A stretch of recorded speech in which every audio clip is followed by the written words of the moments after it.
So this is the real secret behind the art of iron flower throwing. It is said that only by obtaining this special spoon can one hurl molten iron at temperatures as high as 600 degrees Celsius into the air, creating the breathtaking spectacle of fire trees and silver flowers.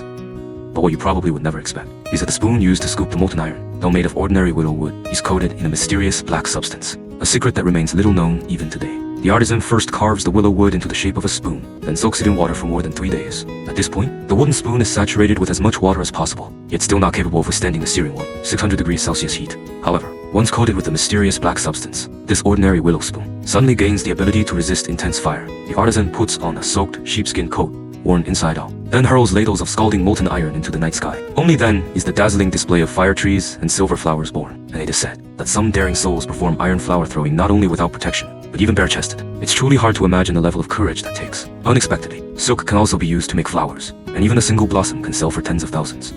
But because this craft is so mysteriously intricate, it's impossible to master without a calm and focused mind. That's why, even across the entire internet today, there are probably only a few people who can truly replicate it. Ronghyua, or velvet flowers, is a homophone for glory and prosperity, and in ancient times, it symbolized status and nobility. But due to the extremely complex production process, it still cannot be replicated by machines. Every step must be completed entirely by hand. The requirements for silk in making velvet flowers are extremely strict. Every thread must be evenly spaced and uniformly thick, so that after dyeing, the color appears consistent and vividly bright. The combed silk threads are clamped with copper wire, then carefully twisted with both hands in perfect coordination, resulting in one velvet strand after another. Each velvet strand is then sharpened at the tip and trimmed into the required shape. Next comes the meticulous and time-consuming process of pasting and shaping according to the flower's natural form. Finally, when your eyes are blurry and your hands are trembling, that's when this entire intangible heritage velvet flower is more or less complete. Anyone who frequently extracts juice from cockroaches knows this clear and strangely enticing liquid from cockroach corpses is actually a rare and highly secretive traditional medicine. It's said that in regions like Guizhou and Yunnan, many local barefoot doctors often use cockroaches as medicinal ingredients. Even more unbelievably, when cockroaches are crushed and mixed with certain herbs, the resulting paste is remarkably effective in healing the wounds of the injured. But the transformation of cockroaches from being universally detested to becoming powerful medicine is no accident. Experts began studying the cockroach family in depth long ago. They live in dark, damp environments, which logically should be breeding grounds for countless bacteria and viruses.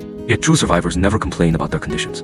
Cockroaches earned their title as the invincible species through sheer resilience. Inside, their bodies are potent regenerative factors. If they lose a leg or an arm, they can sometimes miraculously regenerate it. Even if their entire head is cut off, they can still survive for more than 7 days.